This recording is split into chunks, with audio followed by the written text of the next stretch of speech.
Myself Madhubala, PGT Commerce from Kendra Vidyalaya, Muradabad. I welcome you all to the second module of our chapter Cash Flow Statement from Part B Accountancy subject. Students, हमने first module में discuss किया था the meaning of cash flow, meaning of cash flow statement, cash and cash equivalents क्या होते हैं, classification of different activities, operating, investing and financing, and then the cash inflows and outflows under these categories. In this module, we will be discussing the methods of preparing cash flow statement, direct method and indirect method. Although direct method is not in our syllabus, in this we will be discussing the format of cash flow statement only under indirect method. The treatment of important items in cash flow statement. While preparing cash flow statement, we have to do the treatment of various items, so we will be discussing them in detail. Then you will be able to calculate the net profit before tax and extraordinary items under cash flow statement. So this we will be discussing by taking a numerical. Let us start. Students, there are two methods, direct method and indirect method of preparing cash flow statement. These both the methods, they give the same results. चाहे हम direct method का use करें या indirect method का use करें, जो final total है या जो सब टोटल है एक्टिविटीज का, वो दोनों मेथड्स में सेम ही रहता है. केवल डिफरेंस कहाँ आता है? जब हम ऑपरेटिंग एक्टिविटीज की प्रेजेंटेशन की बात करते हैं, ऑपरेटिंग एक्टिविटीज की इंफॉर्मेशन से जिससे हम प्रिपेयर कर रहे हैं उसकी बात करते हैं, तो इन दोनों मेथड्स में डिफरेंस है. अदरवाइज इन्वेस्टिंग एंड फाइनेंसिंग, इन दोनों एक्टिविटीज में कोई चेंज नहीं है, चाहे हम डायरेक्ट मेथड का यूज करें या हम इनडायरेक्ट मेथड का यूज करें. डायरेक्ट मेथड हमारे सिलेबस में नहीं है, इसीलिए हम केवल इनडायरेक्ट मेथड पर ही फोकस करेंगे. फॉर्मेट की बात करते हैं. Cash flow statement accounting standard 3 revised के अकॉर्डिंगली प्रिपेयर किया जाता है. According to this format, under AS3, cash flow statement is divided into 3 sections: operating activities, investing activities and financing activities, as we have discussed in our earlier video. The sum total of all these 3 activities will give you net increase or decrease in cash and cash equivalent.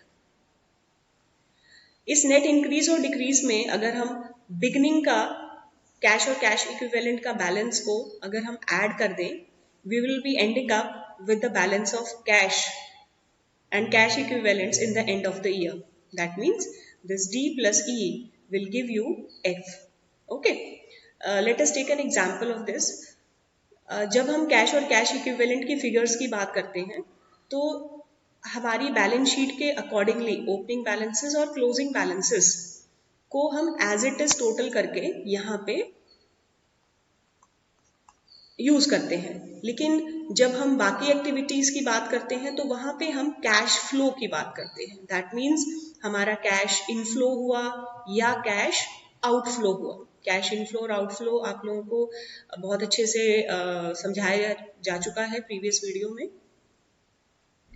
एक example लेते हैं. For example, जब हमने balance sheet से opening cash और cash equivalent सबका total किया, तो हमारा टोटल 1500 था. At the end of the year की फिगर्स को जब हमने टोटल किया तो हमारा टोटल 5000 था. Okay, that means during the year हमारा जो नेट इंक्रीज और डिक्रीज है during in operating, investing and financing activities, वो 3500 रहा होगा. अब इस 3500 का नेट इंक्रीज और डिक्रीज इन तीनों एक्टिविटीज के फिगर्स पे डिपेंड करता है. For example, I am taking fictitious figures की ऑपरेटिंग से 3000 का इनफ्लो रहा होगा, इन्वेस्टिंग से 2000 का इनफ्लो रहा होगा और फाइनेंसिंग में हमारा कैश यूज्ड हो गया होगा. दैट मीन्स नेगेटिव फिगर रही होगी, तो माइनस में हमारा आंसर आया होगा. तो यहाँ पे हमारा जब माइनस में आया तो हमारा जो फिगर नेट इंक्रीज और डिक्रीज है वो 3500 रहा, जिसमें हमने ओपनिंग को ऐड कर दिया तो हमारा क्लोजिंग आ गया 5000. आप ऐसे चेक भी कर सकते हैं कि आपका नेट इंक्रीज और डिक्रीज जो आया है क्या वो सही आया है with the help of treatment of cash and cash equivalents. Indirect method जो एज पर अकाउंटिंग स्टैंडर्ड 3 है, उसका फॉर्मेट हम स्टार्ट करते हैं। ऑपरेटिंग एक्टिविटी से सबसे पहले शुरुआत करेंगे। ऑपरेटिंग एक्टिविटी वो एक्टिविटीज हैं जो हमारी प्रिंसिपल रेवेन्यू जनरेटिंग एक्टिविटीज होती हैं। ऑपरेटिंग एक्टिविटी का हम start net profit before tax and extra ordinary item से करते हैं, और इस फिगर को कैलकुलेट करने के लिए आपके पास दो तरीके हैं। फर्स्ट, अगर हमें profit as per statement of P&L दे रखा हो तो हमारे पास फिगर होती है profit after tax as per statement of P&L, क्योंकि उस प्रॉफिट में से, स्टेटमेंट ऑफ P&L के प्रॉफिट में से हमने टैक्स माइनस कर चुका होता है, इंटरेस्ट माइनस कर चुका होता है, और हमें चाहिए नेट प्रॉफिट बिफोर टैक्स। तो इसीलिए जितना भी हमने प्रोविजन बनाया है ड्यूरिंग द ईयर वो हम ऐड बैक कर देंगे। जितना भी हमने एक्स्ट्राऑर्डिनरी आइटम्स को डेबिट किया होगा एक्सपेंसेस से स्टेटमेंट ऑफ P&L में, वो हम ऐड बैक कर देंगे। दूसरी तरफ अगर इनकम टैक्स का कुछ रिफंड हमारे पास आया होगा तो वो हम लेस कर देंगे, और जितने भी एक्स्ट्राऑर्डिनरी आइटम्स हमने क्रेडिट किए होंगे while preparing statement of P&L, वो अकाउंट हमारे लेस हो जाएंगे। दूसरी तरफ अगर हमें प्रॉफिट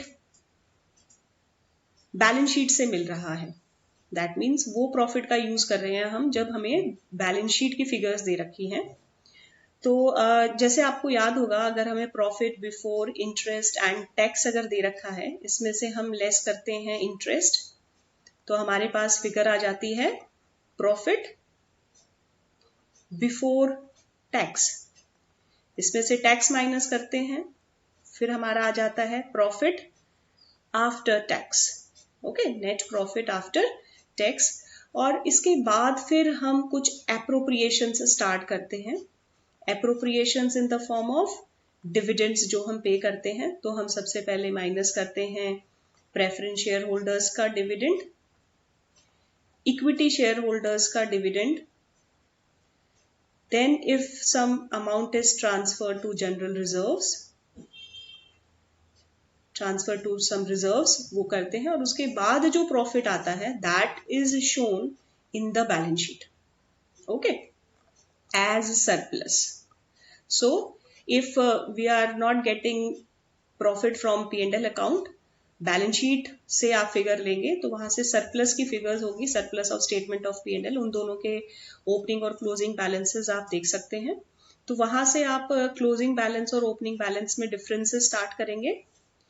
अब जो हमने एप्रोप्रिएशंस करी हैं उनको अब हमें दोबारा ऐड बैक करना पड़ेगा, तभी हमें जो है प्रॉफिट बिफोर टैक्स तक हम आ सकते हैं। तो profit before tax and extraordinary items आने के लिए हमें बैक जाना पड़ेगा, दैट मीन्स अब हम उल्टी दिशा में जाएंगे।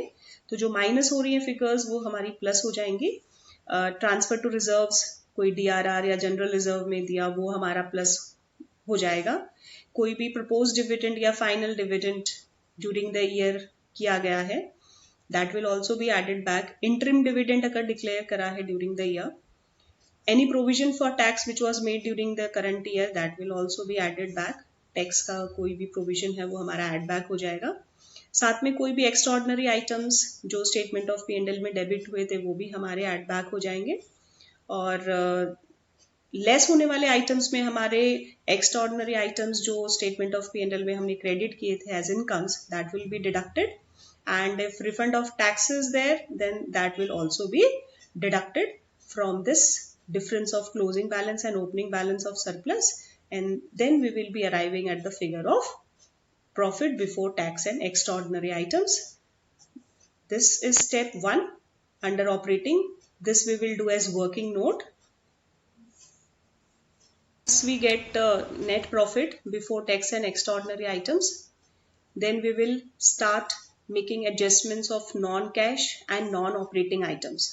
Okay, so non-cash and non-operating items we have discussed in our earlier video.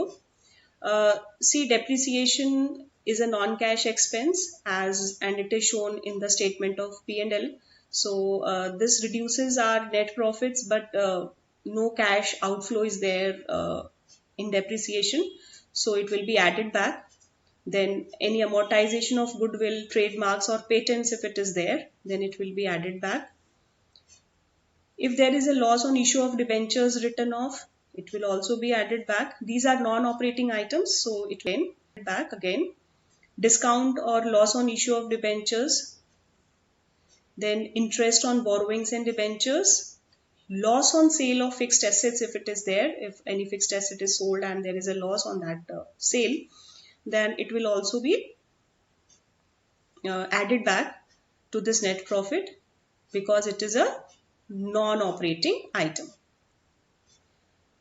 The things which we will be deducting from this net profit before taxation and extraordinary items will be those non-cash and non-operating items which are earlier credited in the statement of P&L, but now they have to be deducted. Example, writing off of any liability, if any bad debts written off, if any excess provision which is written back. So these are non-cash items which we have credited earlier, but now it has to be written back because there is no cash flow from these kind of activities. These are non-operating incomes which we have shown in statement of P&L, but now they have to be deducted. So interest income, if it is received, dividend income received, if we have given our building on rent, then rental income received will also be deducted. And profit अगर हुआ था cell of fixed asset पे तो वो भी हमने as income show करा होगा, बट ये हमारी नॉन ऑपरेटिंग आइटम्स हैं, तो नॉन ऑपरेटिंग इनकम्स को हम यहाँ पे लेस कर देंगे ताकि हमारे पास जो प्रॉफिट आए वो operating profit before working capital changes. We want operating profit before working capital changes. जितने भी हमारे आप देखेंगे बैलेंस शीट में कि prepaid expenses and outstanding expenses को छोड़कर, prepaid expenses and outstanding expenses इन दोनों को छोड़कर, क्योंकि ये दोनों हमारे current working capital changes, that means current asset और करंट लायबिलिटी में इनकी हम डीलिंग करेंगे, और जितने भी एक्सपेंसेस हो उनका एडजस्टमेंट हमें इस adjustment for non cash and non operating items में करना ही है. सो और जितने भी एक्सपेंसेस या इनकम्स हम देख पाएंगे बैलेंस शीट में वो सारे हमें यहाँ पे एडजस्ट करने रहेंगे. Once we get operating profit before working capital changes, then we will add back the decrease in the current assets. See, there is a golden rule regarding how we can see if any asset increases. That means if any asset increases, that means we have purchased that, whether it is a fixed asset or it is a current asset. That means it is a cash outflow. It will always be cash outflow. If any asset is decreased, that means we have sold it, so it is a cash inflow. And in the case of liability, if a liability increases, that means वो cash inflow हो गया क्योंकि हमने liability की payment अभी नहीं करी और हमारे कैश हमारे पास एज इट इज इंटैक्ट बच गया. लेकिन दूसरी तरफ अगर हमारी लायबिलिटी डिक्रीज होती है, that means we have made the payment of it, so it will be cash outflow. So अगर कोई करंट एसेट्स में डिक्रीज है तो वो प्लस हो जाएगा, लायबिलिटी में इंक्रीज है प्लस हो जाएगा, एसेट में इंक्रीज है माइनस हो जाएगा, लायबिलिटी में डिक्रीज है माइनस हो जाएगा. Then we will be getting cash generated from operations, that means D E से एफ माइनस कर देंगे. And after that at the end we will be deducting income tax paid. That means जो previous year का हमने tax pay किया होगा current year में, previous year की profits के ऊपर हम current year में payment करते हैं to the government, तो उसको हम यहाँ पे reduce कर देंगे. Then we will do the adjustment of extraordinary items, plus or minus. If it is like debited earlier, so they will be added back, and if it is credited they will be deducted. And then we will be getting at the end cash flow from operating activities. If this figure is in plus, then we use the word cash from, but if it is in negative, then we will be using net cash used in operating activities. Okay, So this we will be showing in the second column of our format. That means the main, not in the detailed column. Now let us discuss investing activities. All those activities which are related with the fixed assets and investments. That means sale or purchase of fixed assets and sale or purchase of investments, they will be considered under investing activities.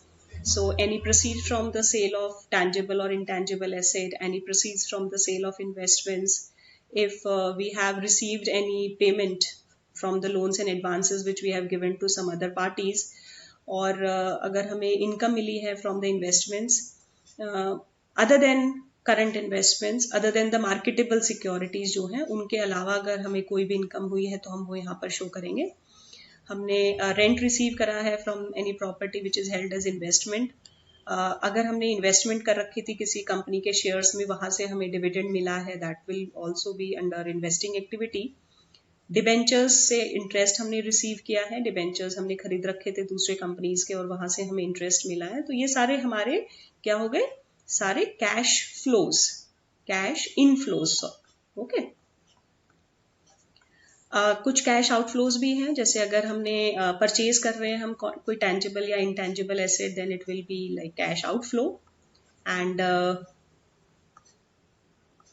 if we are making payment for the purchase of investment, कोई भी long term investments हमने खरीदी हैं, that will be again a cash outflow. If we have given any loans and advances to a third party, it will also be like cash outflow. And then we will be getting net cash from investing activities. So if it is in negative balance, then we will be using the same word, net cash used from investing activities. Okay. The third activity is financing activities.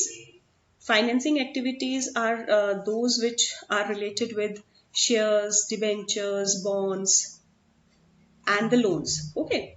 So इनसे इनके regard में जो भी हमारी cash outflow inflow हो रहा है, that will be financing activity. For example, if shares are issued, debentures are issued, including premium, because premium से भी हमारा कैश इनफ्लो होगा, and including premium but excluding discount in case of debentures. Loans अगर हमने लिए हैं, चाहे वो शॉर्ट टर्म हो, लॉन्ग टर्म हो, बैंक ओवरड्राफ्ट, कैश क्रेडिट, ये दोनों यहीं आएंगे. साथ में आउटफ्लोज में हमारा हो जाएगा कि हमने प्रेफरेंस शेयर्स का रिडम्पशन किया है, डिबेंचर्स का रिडम्पशन किया है, हमने इक्विटी शेयर्स का बाय बैक किया है मार्केट से प्रीमियम के साथ. तो प्रीमियम इंक्लूड करके हमारा आउटफ्लो हम कैलकुलेट करेंगे. रीपेमेंट ऑफ लोन्स, हमने लोन्स की रीपेमेंट करी है to the financial institution. Interim dividend हमने पे करा, फाइनल डिविडेंड हमने पे करा है, इंटरेस्ट ऑन डिबेंचर्स पे करा है, इंटरेस्ट ऑन लोन्स अगर हमने कोई पे करा है. तो ये सारे हमारे आउटफ्लोज हैं. और फिर हमारा आ जाएगा लास्ट में net cash from investing activities, sorry financing activities. तो ये हमारा net cash from financing activities भी अगर नेगेटिव में होगा तो हम used in financing activities word use करेंगे if it is in negative. Otherwise cash flow from financing activities.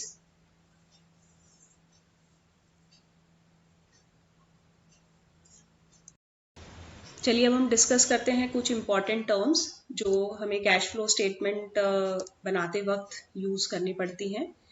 जैसे हमने डिस्कस किया interim dividends.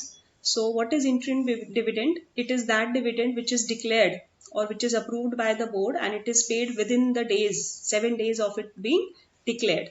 So it can be declared or approved by the board during the accounting period also. How we will be treating it? The first of all we will be treating it as an outflow. जैसा अभी हमने देखा कि हमने interim dividend जितना भी पे किया था उसको फाइनेंसिंग एक्टिविटी में as a cash outflow show किया था. दूसरा जो ट्रीटमेंट है वो है हम इसको ऐड बैक करेंगे अपने net profit before tax and extraordinary items में, क्योंकि ये फाइनेंसिंग एक्टिविटी है और हमने इसको जो है नेट प्रॉफिट से माइनस कर रखा था during in from statement of profit and loss. So again it will be added back. सो ये हमारा इंटरिम डिविडेंड का ट्रीटमेंट रहेगा. दो जगह है, outflow in the financing activity and added back in the net profit before tax and extraordinary items. Now proposed dividend या final dividend. See proposed dividend जो भी हमारा previous year का है वो डिक्लेयर जब कर दिया जाता है और शेयर होल्डर्स उसको अप्रूव कर लेते हैं अपनी एनुअल जनरल मीटिंग में, is held after the end of the financial, जो कि एनुअल जनरल मीटिंग हमेशा फाइनेंशियल ईयर के एंड में की जाती है. So dividend which is proposed by the directors for the current year, उसको अब हम नोट्स टू अकाउंट्स में ही शो करते हैं as contingent liability. That means that liability which has not arisen at present but it may arise in the future, जब वो approve हो जाएगा. तो जो करंट ईयर का है वो हमारा कंटिजेंट लायबिलिटी की तरह हम उसको शो करते हैं. That means it is not provided in the books of accounts. So while preparing cash flow statement, previous year का जो प्रपोज डिविडेंड है वो हम ऐड बैक कर देते हैं इन the net profit before tax and extraordinary items. हमने किया भी था. और दूसरा, क्योंकि ये हमारी फाइनेंसिंग एक्टिविटी का आउटफ्लो है, इसीलिए हम इसको net profit before tax and extraordinary item में ऐड बैक कर देंगे. और दूसरा, हम उसको आउटफ्लो की तरह दिखाएंगे फ्रॉम दी फाइनेंसिंग एक्टिविटी. जो करंट ईयर का प्रपोज डिविडेंड है वो हमें कहीं पर भी उसका इफेक्ट शो करने की जरूरत नहीं है, because it is not accounted in the books of accounts. Students, tax और हमारा ये डिविडेंड ऐसी फिगर्स हैं जिनका हम नेट इफेक्ट नहीं देखते हैं. जैसे बाकी जितने भी हमारे फिगर्स है, शेयर्स हो गया, तो कितने शेयर्स हमने इंक्रीज करा, हम उसका नेट इफेक्ट देखते हैं. लेकिन टैक्स और डिविडेंड का हम नेट इफेक्ट इसलिए नहीं देखते क्योंकि ये टैक्स और डिविडेंड हमारे जो प्रीवियस ईयर के की चीजें हैं, बट हमने उनकी पेमेंट कब करी है, अभी करंट ईयर में पेमेंट करी है. ठीक है, तो इसीलिए जो प्रीवियस ईयर वाली फिगर्स हैं केवल उनका हम एज इट इज उसको यूज कर लेते हैं अपने कैश फ्लो स्टेटमेंट को प्रिपेयर करते वक्त.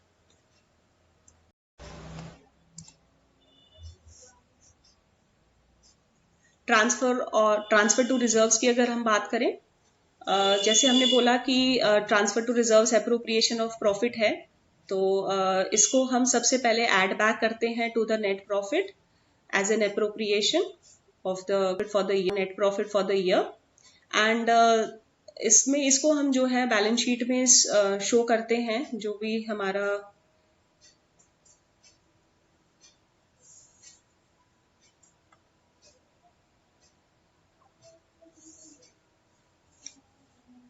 अगर हम ट्रांसफर टू रिजर्व्स की अगर बात करें, तो ट्रांसफर टू रिजर्व्स देखिए, when net profit is determined from the surplus, that means the balance in the statement of P&L, then transfer of reserve जो है उसको सीधा हम ऐड बैक कर देते हैं to the net profit, because it is an appropriation of net profit for the year. ये भी हमने डिस्कस कर ही लिया है. कई बार बच्चों रिजर्व जो है नेगेटिव भी हो सकता है. जैसे मान लीजिए लास्ट ईयर हमारे जो लास्ट ईयर में हमारा रिजर्व 75,000 था, बट करंट ईयर में अब वो 60,000 रह गया है, तो कहीं ना कहीं हमारा जो है डिक्रीज हुआ है 15,000 का. तो ये जो डिक्रीज अगर हो रहा है तो वो हम लेस करेंगे. ओके, बाकी जितने फिगर्स हमने देखे, एप्रोप्रिएशन की पढ़ी थी, टैक्स की, डिविडेंड की, वो हमारा जो है हमेशा प्लस ही होते हैं. लेकिन कई बार रिजर्व्स हमारा नेगेटिव आ जाता है, दैट मीन्स डिक्रीज हो जाता है, तो उस सिचुएशन में हम उसको लेस करेंगे, ना कि add back करेंगे. But mostly in the questions it is like always the reserves shows a like positive trend. Next is regarding the provision for taxation. See, it is an estimate of tax liability for the current year. That means जो current year की liability है उसका हम पहले से ही estimation कर लेते हैं और उसके लिए प्रोविजन बना लेते हैं. तो इसका क्या एडजस्टमेंट करना है हमें, सबसे पहले तो हम उसको ऐड बैक करेंगे on the net profit, because it is not the payment of tax. अभी हमने कोई पेमेंट नहीं किया है, हमने करंट ईयर के लिए कोई प्रोविजन बनाया, लेकिन हम पेमेंट तो कब करेंगे, जब करंट ईयर खत्म हो जाएगा, हमारे नेट प्रॉफिट्स हमें पता चल जाएंगे और उसके ऊपर हम फिर टैक्स को कैलकुलेट करेंगे और फिर हम उसकी पेमेंट करेंगे अगले साल में. सो एट प्रेजेंट वो कोई आउटफ्लो ऑफ कैश नहीं होता है. सो लेकिन अगर हमने इस ईयर कोई टैक्स पे किया है प्रीवियस ईयर का, तो वो हम जो है ऑपरेटिंग एक्टिविटी में लास्ट में जाके उसको माइनस कर देते हैं. कई बार क्या होता है कि आपको ओपनिंग और क्लोजिंग बैलेंसेस दे रखे होते हैं प्रोविजन फॉर टैक्स के. ठीक है, तो उस सिचुएशन में आपने क्या करना है कि जो provision for tax current year का है, करंट ईयर का जो प्रोविजन है वो तो हमारे नेट प्रॉफिट में ऐड बैक हो जाएगा, क्योंकि हमने उसको स्टेटमेंट ऑफ P&L में माइनस कर रखा होगा, बट वो एप्रोप्रिएशन था, इसीलिए हम उसको ऐड बैक कर देंगे net profit before tax and extraordinary items की कैलकुलेशन के टाइम पे. और जितना हमारा प्रोविजन फॉर टैक्स जो प्रीवियस ईयर का था, प्रीवियस ईयर का जो टैक्स है वो हमारा हम करंट ईयर में उसको पे करेंगे। दैट मीन्स उसको लास्ट में जब हम ऑपरेटिंग करेंगे तो वहां पे उसको हम माइनस कर देंगे। कई बार जो है tax provided during the year is given कि हमने कितना टैक्स ड्यूरिंग द ईयर दिया, तो उस सिचुएशन में हम प्रोविजन फॉर टैक्स अकाउंट बनाएंगे और फिर हम कैलकुलेट करेंगे कि कितना हमने टैक्स पे किया है। फॉर एग्जाम्पल जब हम प्रोविजन फॉर टैक्सेशन अकाउंट बनाएंगे टी फॉर्म में, तो हमारा बैलेंस ब्रॉट डाउन हो जाएगा, इधर बैलेंस कैरिड डाउन हो जाएगा, और जितना भी हमारा न्यू प्रोविजन है वो हमारा न्यू प्रोविजन हम यहाँ पे लिख देंगे क्रेडिट साइड में, और जितना हमने टैक्स पे किया है ड्यूरिंग द करंट ईयर वो फिगर हमारी डेबिट में बच जाएगी। तो अगर आपको टैक्स पेड दे रखा है तो आप न्यू प्रोविजन इजीली कैलकुलेट कर सकते हो, और अगर न्यू प्रोविजन दे रखा है तो टैक्स आप इजीली कैलकुलेट कर सकते हो कितना पे किया था ड्यूरिंग द ईयर। नेक्स्ट हमारा आइटम है taxes on income and refund of tax. इनको हम सेपरेटली ही दिखाते हैं अपने ऑपरेटिंग एक्टिविटी में। और if tax paid is related to financing activity, जैसे कि मान लीजिए हमने डिविडेंड पे किया था और डिविडेंड के ऊपर हमें डिविडेंड टैक्स पे करना पड़ा, तो that will be considered under financing activity, और हम उसको फाइनेंसिंग एक्टिविटी के अंडर ही एज कैश आउटफ्लो दिखाएंगे। इन्वेस्टिंग एक्टिविटी में मान लीजिए अगर हमने कोई लैंड बेचा और उस लैंड के ऊपर हमें जो गेन हुआ उस पर हमें टैक्स पे करना पड़ा, तो फिर वो किससे रिलेटेड हो गई, इन्वेस्टिंग एक्टिविटी से रिलेटेड हो गई, सेल ऑफ लैंड। तो उसको हम फिर इन्वेस्टिंग एक्टिविटी में ही टैक्स पेड करके शो करेंगे एज एन आउटफ्लो। सो अगर कुछ मेंशन नहीं है तो आप उसको ऑपरेटिंग एक्टिविटी में ही सेपरेटली शो करेंगे। एक्स्ट्राऑर्डिनरी आइटम्स का हमें क्या करना है, फॉर जितने भी एक्स्ट्राऑर्डिनरी आइटम्स हैं, अगर if shown as expense in the statement of P&L, हमने स्टेटमेंट ऑफ P&L में एज एन एक्सपेंस शो कर रखे थे, तो उनको हम एड बैक कर देंगे टू नेट प्रॉफिट। और अगर हमें वो एज एन इनकम शो कर रखे थे इन द स्टेटमेंट ऑफ P&L, तो वो हमारे लेस हो जाएंगे from the net profit. If they are related to investing and financing activity, तो फिर हम उसी कैटेगरी में उनको एड बैक करेंगे। सी स्टूडेंट्स, गुडविल की भी ट्रीटमेंट हमें कई बार करनी पड़ती है। अगर गुडविल की अमाउंट इंक्रीज कर रही है, दैट मीन्स प्रीवियस ईयर से इंक्रीज हो गई है हमारे करंट ईयर में, दैट मीन्स हमने क्या किया है, परचेज की है गुडविल को, गुडविल परचेज की है, दैट मीन्स हमारी गुडविल एसेट है, तो हम उसको इन्वेस्टिंग एक्टिविटी में लिखेंगे। ओके, तो आपको बड़ा ध्यान से देखना है कि गुडविल अगर इंक्रीज कर रही है तो वो इन्वेस्टिंग एक्टिविटी में आएगा, लेकिन दूसरी तरफ अगर गुडविल डिक्रीज कर रही है, गुडविल क्या कर रही है, डिक्रीज कर रही है, प्रीवियस ईयर ज्यादा थी और अब डिक्रीज होके करंट ईयर में कम हो गई है, तो उनको हमें जो है एड बैक करना पड़ता है in the non operating items. तो हम जितना भी हमने गुडविल रिटर्न ऑफ किया है वो हम we will be treating it as amortisation of goodwill and it will be added back to net profit before tax and extraordinary items. तो जब हम एडजस्टमेंट्स करते हैं तो उसके अंदर नॉन कैश और नॉन ऑपरेटिंग आइटम्स में तो गुडविल रिटर्न ऑफ करके हम उसको वहां पर शो करेंगे।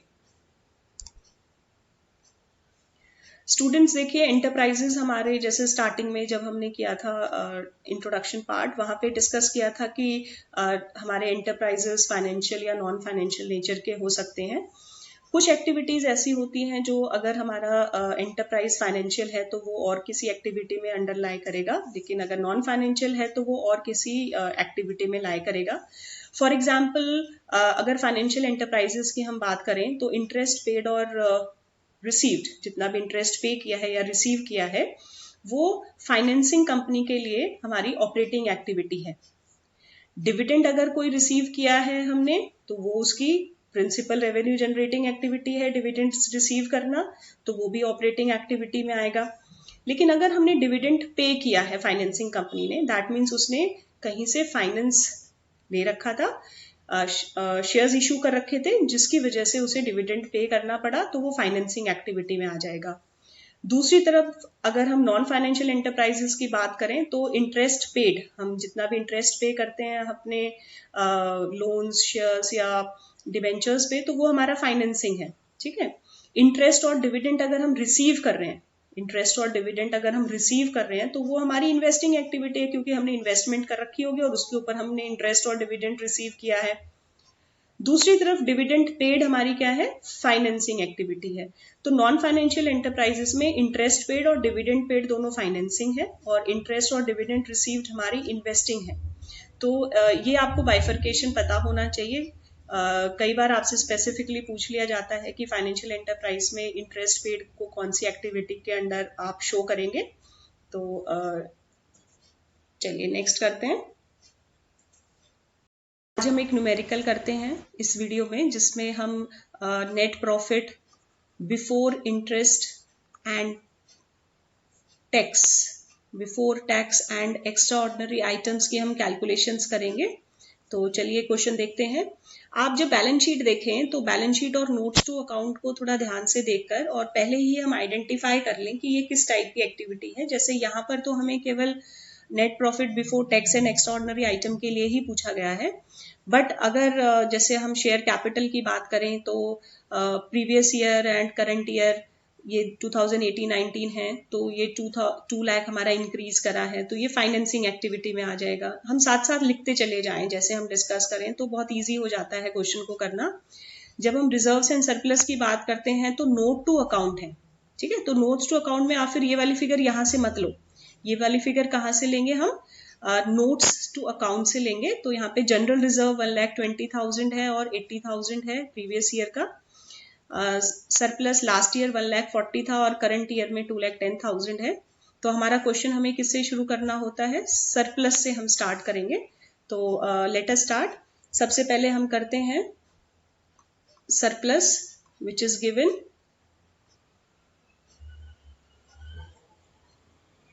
Closing statement of P&L। जो क्लोजिंग स्टेटमेंट ऑफ P&L में दे रखा है दैट मीन्स 2,10,000। अब उस 2,10,000 में से ओपनिंग स्टेटमेंट ऑफ P&L का जो बैलेंस है उसको हम लेस कर देंगे, दैट मीन्स 1,40,000। तो हमारे पास आ गया 70,000। अब इसके अंदर जो जो हमने एप्रोप्रिएशंस कर रखी होंगी उसको हम करेंगे एडजस्ट। तो एप्रोप्रिएशंस में जैसे मैंने आपको बताया था, कोई भी रिजर्व्स, टैक्स, डिविडेंड्स, ये सारे हमारे एप्रोप्रिएशंस में आते हैं। तो एक एक करके देखते हैं। शॉर्ट टर्म बोरोविंग्स में हमारे क्या क्या है, ये भी नोट्स टू अकाउंट है, तो हम नोट्स टू अकाउंट में ही जाएंगे।